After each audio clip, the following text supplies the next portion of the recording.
Now, Sunday Newsmaker on WDVM. Hello and welcome to WDVM Sunday Newsmaker. I'm Mark Cram.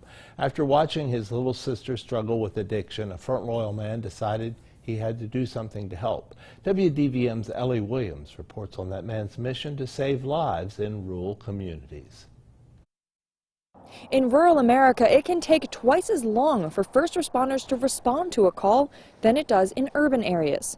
And in the case of an opioid overdose, that difference can mean life or death. If you have people who are down with an overdose 7-8 minutes, you've lost that person, or you may have somebody who's from anaphylaxis is brain damaged. Tech entrepreneur Tim Ketron knows firsthand how devastating addiction can be. First time that I got the phone call that she was dead and the ambulances were there, that's all I had. I just got a phone call, says your sister overdosed, ambulances are on the way. Ketron's sister survived and is in recovery, but he says her luck was going to run out eventually. I couldn't sit around and wait to have to prepare a funeral. So I wanted a way that if I wasn't there, she could be saved. She could be brought back. She could have a chance. He created the NeuroBox as a toolkit to reverse overdoses. He wants the boxes to have video and audio instructions for using naloxone and an emergency button to contact EMS. He's also working on a cell phone app that shows where boxes are located and connects users with recovery resources. Ketron wants the NeuroBoxes to be as common as AED devices and available in unconventional locations. They're not always doing drugs and shooting heroin in a mall where they can have access to it. They're at homes, out in rural areas that may be even too far for an ambulance to get to. So what do we do in those areas to help? These are the solution. The boxes are still just prototypes, but Ketron is currently fundraising to get them off the ground.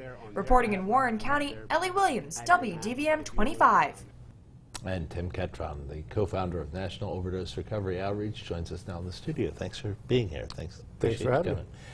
Let's talk a little bit about your inspiration comes from your sister. You're obviously very close to your sister. Yep, she's struggled for her entire life with addiction. And 2 years ago on my daughter's birthday weekend, she overdosed. I got a phone call that said that she had overdosed on heroin. They found her with a needle in her arm. It took 10 minutes for me to find out, if she was alive, dead. Turns out that she was brought back with naloxone and taken in, but at that point, I really just felt like something needed to happen to help. And how did her struggles with addiction start? Everybody's different. I think with her, she just had a difficult time coping in life. She got herself into a lot of trouble from a young age, and maybe it's just the way that she's dealt with the issues that she's had to face. And then has she been open to recovery, and what about your efforts? She's been open several times, but it seems like every time that she's open to it, then something else will happen.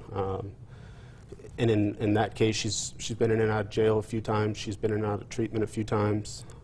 I've had both of her children multiple times for several months at a time while she was in jail. When my daughter was born, my daughter and niece are 2 weeks apart. She was born 2 weeks after my daughter was born. I ended up having to take my niece in at the same time. So, wow.